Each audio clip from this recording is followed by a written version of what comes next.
ပါဗျကျွန်တော်ဒီတပတ်အတွက်တပတ်စာပလန်တွေကတပတ်စာတွေကထွက်တာတွေစောနေတဲ့အတွက်ကျွန်တော်ဗီဒီယိုကလစ်ကိုအစောလုပ်လိုက်တာပါနော်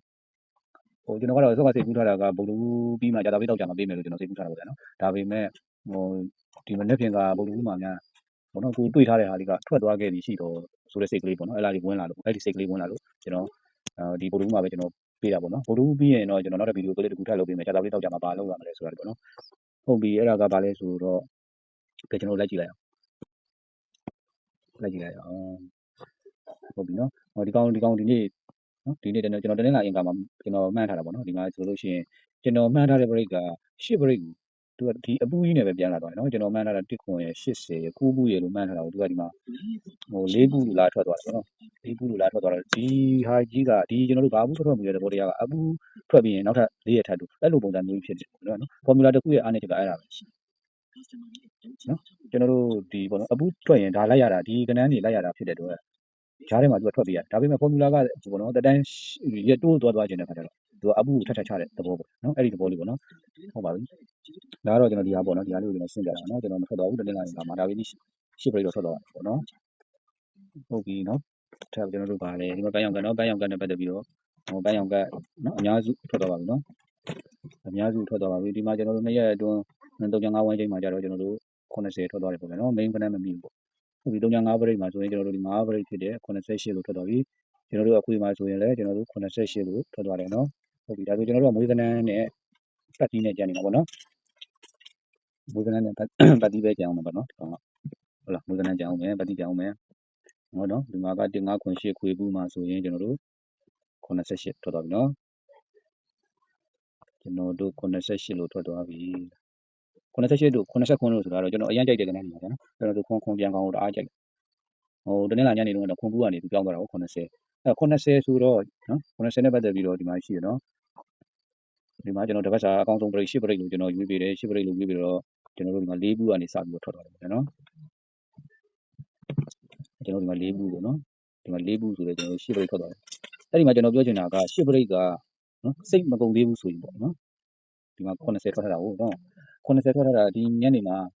80ထွက်ထားတာဖြစ်ချင်းကြောင်းကျွန်တော်တို့နောက်ထပ်10 break ထပ်လိုက်မယ်ဆိုရင်တော့လိုက်ချင်ရင်လိုက်လို့ရပါတယ်နော်ဒီမှာ80ထွက်တာဖြစ်တဲ့အတွက်လေနော်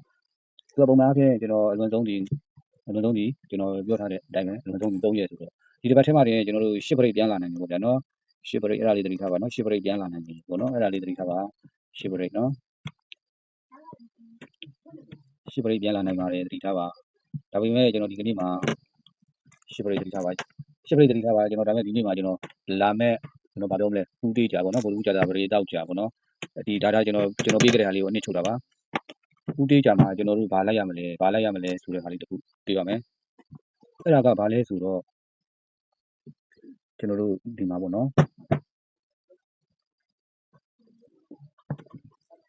်ဒါကဘာလဲဆိုတော့မနက်ပိုင်း၄ပူးရဲ့နောက်မှာကျွန်တော်တို့10ပြည့်ပေါ့နော်10ပြည့်ကနန်းလိုက်ရှင်းပေါ့10ပြည့်ကနန်းလိုက်ထွက်တဲ့ formula ဖြစ်ပါတယ်၄ပူးရဲ့နောက်နော်ကျွန်တော်တို့ဒီမှာဆိုလို့ရှိရင်ကျွန်တော်တို့ဒါဒီတစ်ပတ်ပေါ့နော်ဒီတစ်ပတ်မှာဆိုရင်တနေ့လာ၄ပူးရဲ့နောက်မှာခွန်3ညဆိုပြီးတော့10ပြည့်လိုက်တာပေါ့နော်3ညနောက်ပိတ်ကနန်းထွက်တဲ့ဘူးပေါ့အဲ့ဒါလေးကျွန်တော်ပြပေးချင်လို့ပါဟုတ်ပြီအဲ့ဒါဘာလဲဆိုတော့ကျွန်တော်ဒီမှာကျွန်တော်ယူထားတာကနောက်ထပ်ပေါ့နော်9ရက်4ရက်နောက်4ရက်အတွင်းဆိုတော့ကျွန်တော်တို့ဒါဟူတေးကြပေါ့နော်ဟူတေးကြမှာလိုက်ရမှာဟုတ်ပြီနော်ဟူတေးကြမှာလိုက်ရမယ် break တစ်မျိုးဖြစ်ပါတယ်နော်ဒါဟူတေးကြမှာလိုက်ရမယ် break တစ်မျိုးအဲ့ဒါကဘာ break လဲဆိုတော့ကျွန်တော်ဒီမှာမနက်ပိုင်း၄ဘူးလို့ထွက်တယ်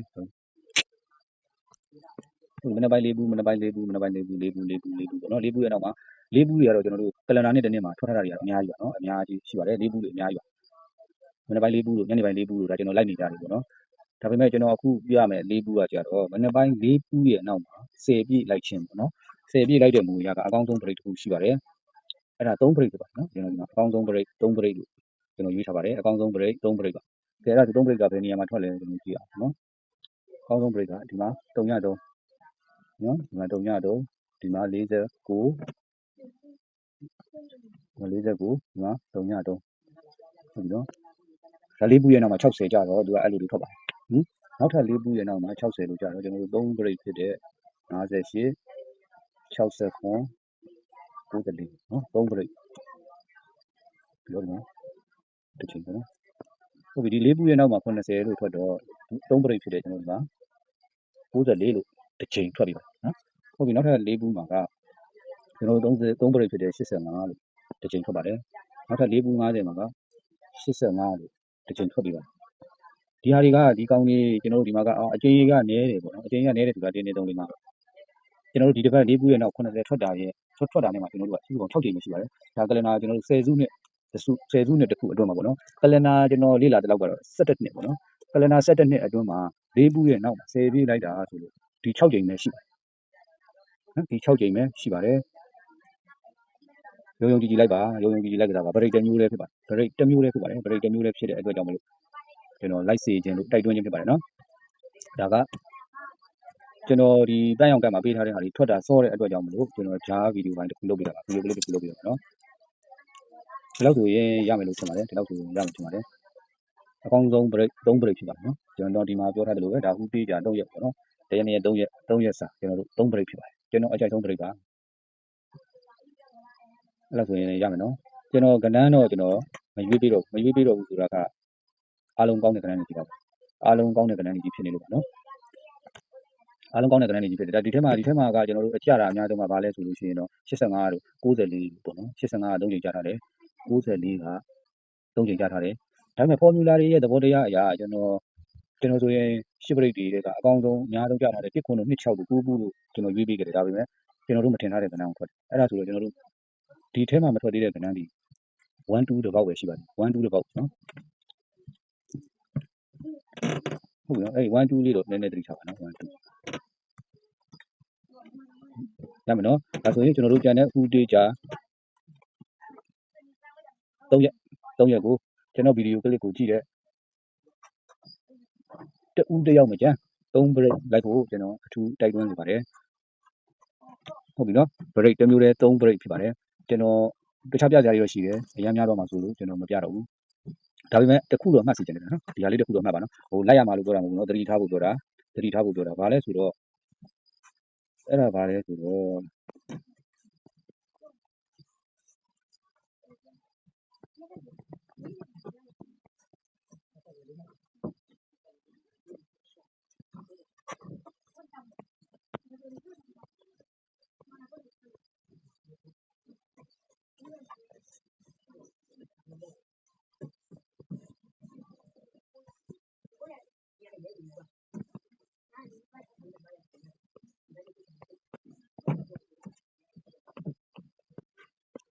ခေဒီဟာလေးတစ်ခုပြောနေတယ်နော်ဒီဟာလေး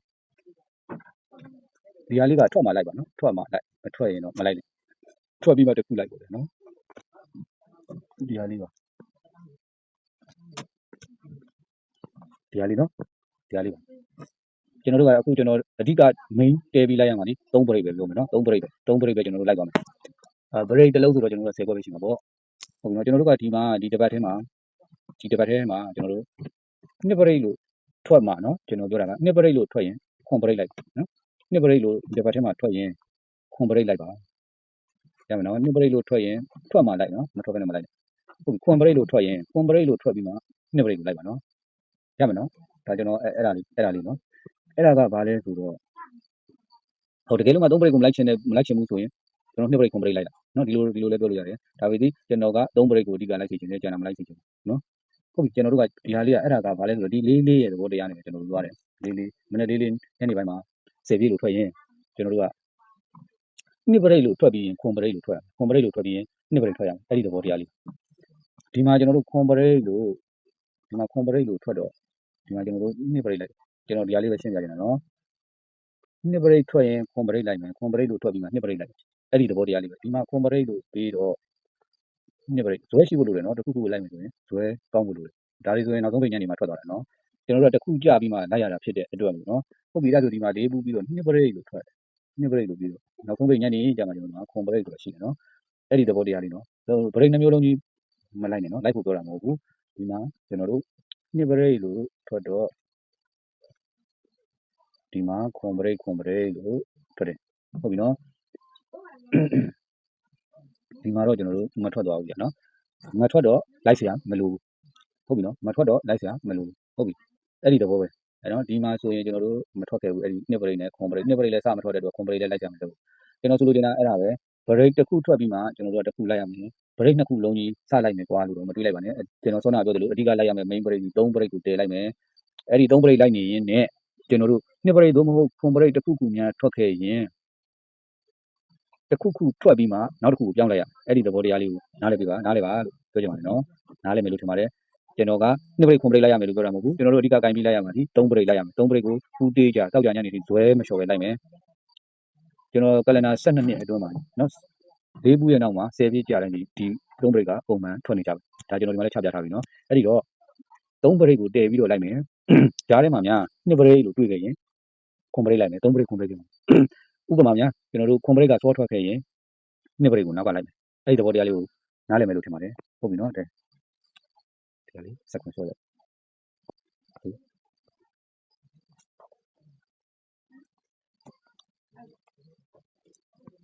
ဟုတ်ပြီအဲ့ဒါဆိုကျွန်တော်တို့က